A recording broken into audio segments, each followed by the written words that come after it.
我1977年咧就過嚟呢度，明年咧就嚟咗50年嘅啦。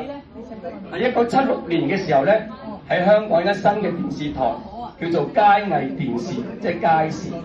咁當時咧有套劇集咧係第一次咧係改編金庸武俠小説嘅，嗰度就叫做《射雕英雄傳》啊。嗱，嗰陣時係鄧生幾多歲咧？17、8歲。哇！見到嗰個劇集嗰個女主角真係夢中情人啊，真係。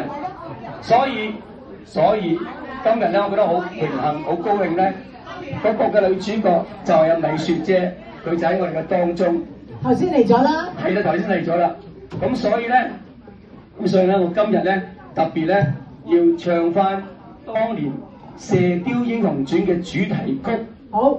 叫做《誰是大英雄》。好。嚇。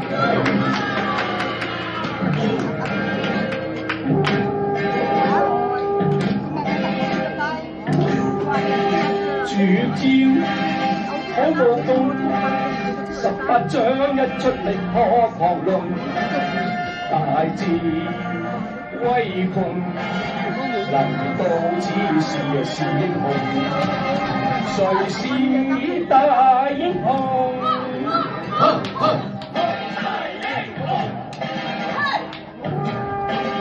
射雕關鐵功，萬世聲威。